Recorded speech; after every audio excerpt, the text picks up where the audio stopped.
Capacity building में कह रहा हूँ ना, हमारा प्लेयर से लेके हमारा स्टाफ से लेके सब लोगों की कैपेसिटी बिल्डिंग, मेंटल टफनेस की इन्हें ज़रूरत है। अच्छा, फिटनेस का ताल्लुक आपकी काफ़ी हद तक आपकी मेंटल टफनेस से भी होता है। जब आप फिजिकली फिट होते हैं तो आप मेंटली भी फिट महसूस करते हैं। हमारे प्लेयर्स आजकल एक और बहुत ज़्यादा चीज़ आ रही, मतलब आई डोंट से कि आप कुछ खाएं मत, आप अपनी डाइट का ख्याल रखें, ठीक है, आपको पसंद है कढ़ाई खाना, बिरयानी खाना, आप खाएं, लेकिन वो कहते हैं ना कि खा रहे हो तो फिर आप उसको जलाओ भी, मतलब आप उसको पे बर्न भी करें। तो कितना वक्त आपको लगता है कि एक क्रिकेटर के लिए इंपॉर्टेंट है कि वो जिम में गुजारे, वो ग्राउंड में गुजारे और वो अपनी डाइट पर ध्यान दे? आपके पास कोहली की मिसाल है, इंडियन प्लेयर है, ठीक है, वो प्रोफेशनल है, हमारे भी लोग प्रोफेशनल्स हैं, मैं तो अभी प्रोफेशनल लेवल पे बात कर रहा हूँ। हाँ। उसके साथ उसका एक अपना न्यूट्रिशनिस्ट भी होता है, एक कुक भी होता है और उसका एक ट्रेनर भी होता है। जब वो ट्रैवल करता है ना, या इंडिया में भी होता है, तो उसके साथ ये तीनों लोग उसके साथ होते हैं। अच्छा। तो आप उसको देख लें कि वो एट दिस एज भी मेरा ख्याल है कि काफ़ी लोगों से, हमारी टीम में से मेरे ख्याल सबसे ज़्यादा ही वो फिट होगा। बिल्कुल बिल्कुल।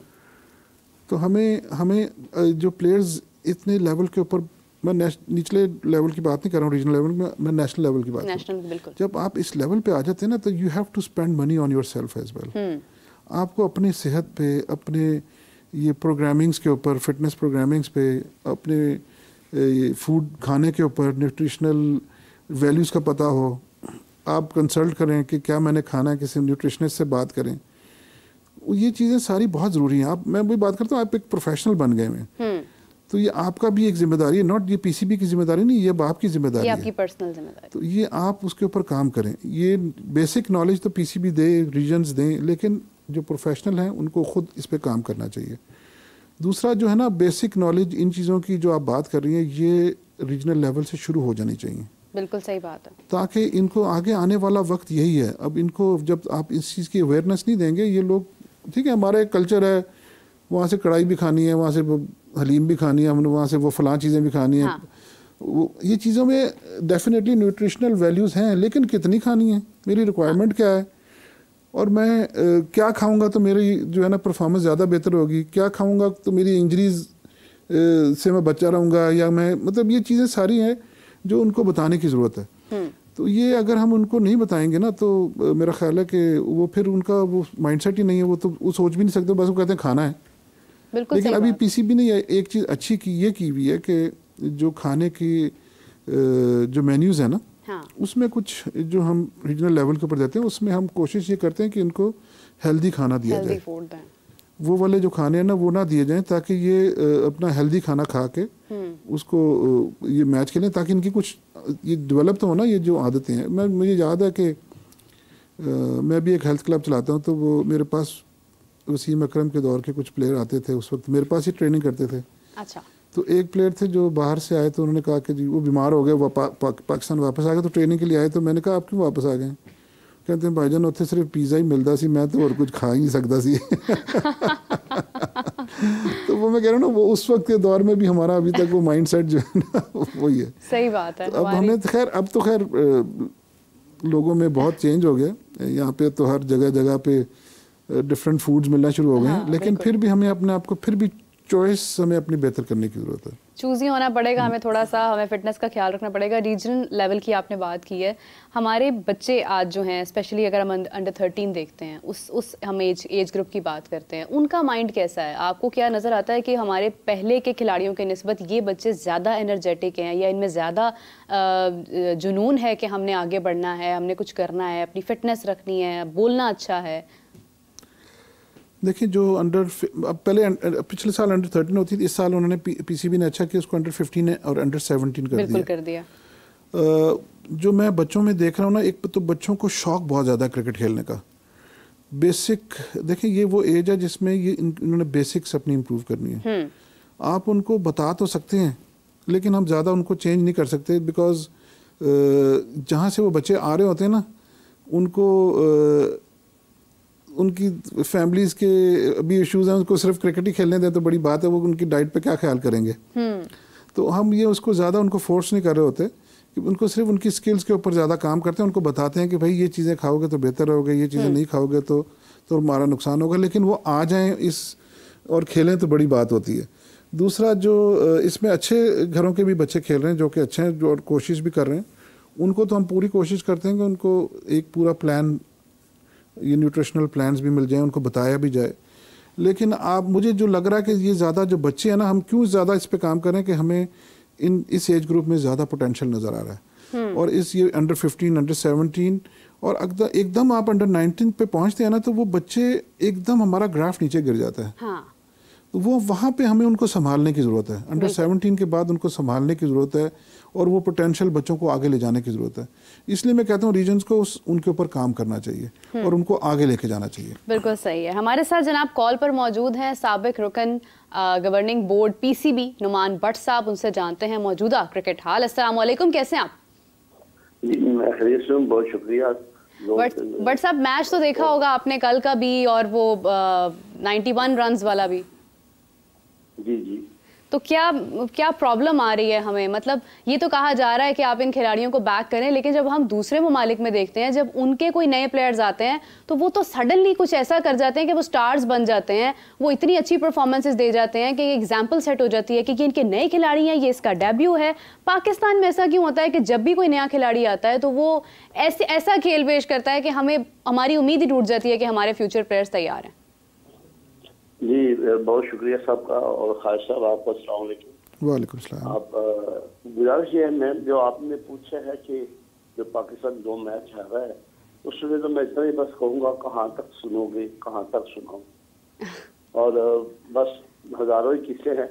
असल में जो आपने मेन बात की है कि जब दूसरी मुल्कों की टीमों के बच्चे जो आते हैं, वो आते ही बड़े टैलेंटेड खिलाड़ी बन जाते हैं। तो उसकी बुनियादी वजह है कि जो हमारा बेसिक सिस्टम है डोमेस्टिक का, डोमेस्टिक का सिस्टम शुरू होता है हमारी क्लब क्रिकेट से। क्लब के बाद इसको डिस्ट्रिक्ट या जोन क्रिकेट चलाती है। जोन के बाद इसको जो हमारे इलेक्टेड होते हैं रीजनल प्रेसिडेंट, वो लेके आते हैं। अभी मैं खाई साहब की बात सुना था तो उन्होंने कहा अंडर 15 अंडर 17 पे जो खिलाड़ी है, बेशक उन बेचारों के बहुत ज्यादा मसाइल हैं, इंटरलीग दरों से है कि वो ग्राउंड तक ही आ जाए तो उनकी बड़ी मेहरबानी है, लेकिन शौक उनके अंदर बहुत ज्यादा है, टैलेंट बहुत ज्यादा है। खाली बात शौक की नहीं है, वो इतने टैलेंटेड बच्चे हैं कि आप सोच नहीं सकते।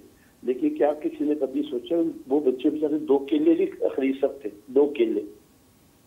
एक बच्चे को मैं कल की बात है, मैं गया हुआ था किसी अकेडमी में, तो मैंने पूछा कि भैया आप 3-4 दिन बाद आए हो, ये कल रमजान की बात मैं कर रहा हूँ। अच्छा। उसने कहा जी मैं जॉब करता हूँ किसी हौजरी की फैक्ट्री में, तो मुझे छुट्टी नहीं मिली, तो आज मैं 1 दिन की छुट्टी की है, मेरे 700-800 रुपये सैलरी मिलती है। लेकिन वो इतना अच्छा बॉलर था। तो देखने के बाद ये है कि जब तक क्रिकेट बोर्ड डोमेस्टिक क्रिकेट को डिसेंट्रलाइज नहीं करेगा, जब तक वो हमारे जो इलेक्टेड प्रेसिडेंट है डिस्ट्रिक्ट के, उनको वो एम्पावर नहीं करेगा, रीजन्स को एम्पावर नहीं करेगा। ये मैं पाकिस्तान की 16 रीजन्स की बात कर रहा हूँ। बिल्कुल। खासा में हाल लाहौर पे इसलिए कवर किए जाते हैं। एक तो माशाल्लाह आप हैवी वेट है, आपके कॉन्ट्रैक्ट है, इसमें भी कोई शक नहीं, आपको बेशुमार मसाइल है, मुझे वो उसका भी इल्म है। लेकिन हम यहाँ बात करते हैं पूरे पाकिस्तान की। पाकिस्तान में आप जब तक उनको नहीं देंगे, अब हुआ क्या है, सारी डोमेस्टिक तो इन्होंने अपने ही कोचिंग लगा के उनको पावर दे दी है पूरे पाकिस्तान में। यानी कि 100 कार्ड इसको आप कह लें कि जी मार्शल लॉ लगा दिया है, पीछे से फोन कॉल जाती है, ये बच्चा रख लो, ये बच्चा निकाल दो। बच्चे फिर डिसहार्ट हो जाते हैं। सही बात। बच्चे डिसहार्ट हो जाते हैं, और ये इसकी बुनियादी वजह ही ये है कि जब तक यहाँ जो लोकल कंपटीशन होता है, ऑनलाइन स्कोरिंग जाती है क्रिकेट बोर्ड के पास, वो बच्चे जो टॉपर होते हैं वो खेलते नहीं, तो वो खेल जाता है। ये मेन मसला है। बट साहब आपने तो कमाल ही कर दी, आते ही आपने वो तमाम बातें कर दी हैं जो कि मैं मतलब शायद मैं सवाल में कह रही थी और आपने जवाब में कह दी हैं। आपकी गुफ्तगू के दौरान हमें एक बहुत ही हमारे खास हमारे समा के और हमारे जोर का जोड़ के खास मेंबर हमारी one and only Fakhta Qadir Khwaja साहब ने हमें ज्वाइन किया। अस्सलाम वालेकुम जी, कैसे हैं आप? वालेकुम अस्सलाम। आज आप मैंने बहुत अच्छा इंट्रो दिया आपका। अच्छा, अब आपने नाराज नहीं होना मुझसे, वजन भी कम लग रहा है आपका, रोजा लगता है बाकायदगी से रख रहे हैं। अल्हम्दुलिल्लाह। ख्वाजा साहब आपने गुफ्तगू सुनी है भट्ट साहब की, इससे पहले ख्वाजा साहब भी बड़े खूबसूरत अंदाज में बात कर रहे थे, लेकिन भट्ट साहब ने जरा मेरे वाले अंदाज में बात की है। आपकी क्या राय है? आप कहते तो ये है कि ये नए आए हैं, इन्हें सपोर्ट करें। हम क्यों सपोर्ट करें? ऑस्ट्रेलिया से ये आवाज़ क्यों नहीं आती है कि नए बच्चे हैं सपोर्ट करें? इंडिया से ये आवाज़ क्यों नहीं आती है? देखिए भट्ट साहब हमारे साथ काफ़ी अर्सा हमने काम किया, भट्ट साहब के साथ भी। भट्ट साहब वगैरह ने जो क्रिकेट को चलाया, खिदमत की है डोमेस्टिक के हवाले से, ख्वाजा साहब ने काफ़ी अरसा रोकड़ी साहब रहे यहाँ पर, और फिर उसके बाद ख्वाजा साहब आए। कुछ ऐसी चीज़ें हुई हैं दरमियान में जिसकी वजह से आपकी क्रिकेट बहुत पीछे गई है, जिसमें रमीज़ राजा दौर था जिस पे आपको 6 टीमें कर दी गई थी और आपके जो क्लब्स थे वीरान थे, सारी चीज़ें ख़राब हुई पड़ी थी। नो डाउट ख्वाजा साहब का और भट्ट साहब वगैरह का बहुत एक्सपीरियंस है। शकील शेख जो है उधर पिंडी वाली साइड पे वो देख रहे हैं। तो ये सारे ऐसे लोग हैं जिनको आपको अथॉरिटीज देनी पड़ती हैं। हाँ। ना कि आप इनके ऊपर जो है ना वो आप सख्तियां करें और आप बराजमान हो। आप इनको ग्राउंड्स दें, सबसे पहले फैसिलिटीज दें, आप इनको फंड्स दें। देखें अब जो डोमेस्टिक हो रहा है नेशनल T20 कप, मैंने कल एक वीडियो की है, उसमें आप कंपैरिजन देख लें ना। मतलब आपकी आवाम का जो रुजू है, आपकी मार्केटिंग का जो रुजू है, जो आपके मार्केटिंग डिपार्टमेंट है, उसकी नेग्लिजेंसी ये देखें कि बाबर आजम, नसीम शाह, शान मसूद, सऊद शकील, ये सब लोग कदाफी स्टेडियम में कल खेल रहे थे। किसी को पता था? किसी को भी नहीं पता था कि कदाफी स्टेडियम में इतने इतने बड़े उनके सुपरस्टार्स खेल रहे हैं। दूसरी तरफ डोमेस्टिक में मीरब, दूसरी तरफ डोमेस्टिक में डोमेस्टिक का मैच खेलने विराट कोहली जाता है, 15 से 20 हजार लोग देखने आते हैं।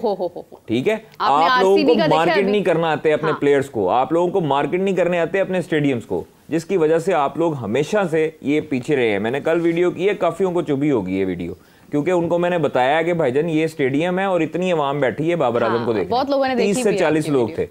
ठीक है, तो ये थोड़ी सी हमें खास तौर पर जो ग्राउंड्स है, ख्वाजा साहब साथ बैठे हैं, इनसे भी रिक्वेस्ट करेंगे सर, जो क्लब्स हैं, जो कदाफी LCCA में जो क्लब्स लग रहे थे, वो बेचारे दिन ब दिन गिले शिकवे ही करते रहते हैं कि ख्वाजा साहब हमारे बड़ी सख्ती कर रहे हैं, ताले लगा देते हैं। मैंने कहा जी ख्वाजा साहब तो कभी हमने ऐसा नहीं सुना कि वो ताले लगा देंगे या क्रिकेट बंद करेंगे, वो लोग तो क्रिकेट को प्रमोट करने वाले हैं। तो सर ये इसका थोड़ा सा बता दीजिए। मैं पहले इसकी बात कर लेता हूँ, फिर मैं आपसे ये जो T20 मैचेस हैं उसकी बात करूँगा। जो जहाँ तक ग्राउंड का मामला आ जाता है ना, उसमें जो जितने पहले यहाँ पे होते थे 3 या 4 नेट्स होते थे। हाँ जी। ये जो ही वो एडॉक लगा 2018 में, उसके बाद यहाँ पे 7-8 क्लब हो गए। हाँ जी। अब ये जो एक ऑफिशियल ग्राउंड थी फॉर, यहाँ पे फर्स्ट क्लास मैचेस भी होते थे, T20 मैचेस भी होते थे। और उसके बाद हुआ ये कि इसकी क्वालिटी इतनी, यहाँ पे 400-500 बच्चा जब एक दिन में अंदर खेल रहा हो आपके नेट्स की, और वो भी मेन ग्राउंड के अंदर आ जाता हो, तो फिर वहाँ पे वो ग्राउंड का वो अब उसकी वो कंडीशन नहीं रहती कि आप उसमें वो इतने अच्छे मैचेस करा सकें। तो हमने इनसे ये बात की थी। खैर अभी तो ग्राउंड तो फिर ये LRCA से तो ले लिया गया था, स्पोर्ट्स बोर्ड और PCB के उसकी आपस में जंग थी, वहाँ पर उनका हो रही थी। फिर मैं जब दोबारा आया तो मैंने फिर PCB से बात करके मैंने खुद ये ग्राउंड टेक ओवर की, और उसको हम अब कोलैबोरेशन विद द PCB हम चला रहे हैं। राइट। इसमें जो मसला आ रहा है ना, वो ये आ रहा है कि वहाँ पे अगर हम इसको स्टेटस देना है फर्स्ट क्लास का, या अब वो उनका जो पीछे एकेडमी है वो ख़त्म करनी, PCB ने भी अपनी एकेडमी भी इधर लेके आनी है। और हम भी ये चाह रहे हैं कि देखें जो क्रिकेट है ना, अब वो आप ये क्रिकेट सिर्फ मैचेस के दौरान नहीं, आपको इनको कैंप्स भी लगाने पड़ेंगे। मैंने जो बात की, मैं अपना एक high performance centre Lahore region का बनाना चाहता हूँ, जिसमें हम सारा साल लड़कों को रिटेन रखें। सही बात। उनको ट्रेन करें, उनको तैयार करें, और उनको पाकिस्तान के लिए आगे उनको, ये जो आप गैप देख रही है ना, आप जो बात कर रही हैं कि लड़का गया, उसको वो बॉल ढूंढता ही रहा, उसको बाकी बॉल तो मिला ही कोई नहीं। तो ये लड़कों को तैयार इस लेवल पे किया जाए। बिल्कुल सही बात है। तो वो मैं तो इस लेवल पे सोच रहा हूँ कि हम इस लेवल पे इस ग्राउंड को तैयार करके हम अपना एक ये हाई परफॉर्मेंस सेंटर बनाएं। मैंने इन सब क्लबों से बात की थी, और बल्कि जो एक सबसे ज़्यादा वहाँ पे एक एकेडमी है, अब्दुल कादिर एकेडमी। बिल्कुल, मैं नहीं चाहता कि बच्चों को नुकसान हो, बच्चों को खेलना चाहिए। मैंने उनसे कहा कि हम आपको रिप्लेसमेंट्स देंगे, हम आपको नेट्स दूसरी जगह पे देंगे। ये नहीं कह रहा कि हम आपको डिसलोकेट कर देंगे और पता नहीं किधर चले गए, आपको हमें पता ही कुछ नहीं है। अभी मैं PCB के भी लोग बात कर रहे हैं, मैं भी खुद बात कर रहा हूँ हुकूमत पंजाब से, स्पोर्ट्स ये डिपार्टमेंट से, कि आप हमें कदाफी स्टेडियम के अंदर जो आपके नेट्स लग रहे हैं वहाँ पे इनके जो स्पोर्ट्स बोर्ड के, उसमें हमें अकोमोडेट करके दें। ये बहुत इंपॉर्टेंट चीज़ है, और वो मैं कर रहा हूँ ऑलरेडी। इस पर हम ऑलरेडी ये उनकी शिकायत ज़रूर है, लेकिन बेचारे क्या करें, वो इस वक्त घबराए हुए हैं कि डिसलोकेशन उनकी हो रही है यहाँ से। लेकिन ये एक अहम ज़रूरत भी है, और उनको दूसरी जगह पे उनको ले जाना हमारी जिम्मेदारी है, उनको हम लेके जाएंगे। ये नहीं है कि वहाँ पे उनको बेयारो मददगार छोड़ दिया जाएगा। नहीं, बिल्कुल।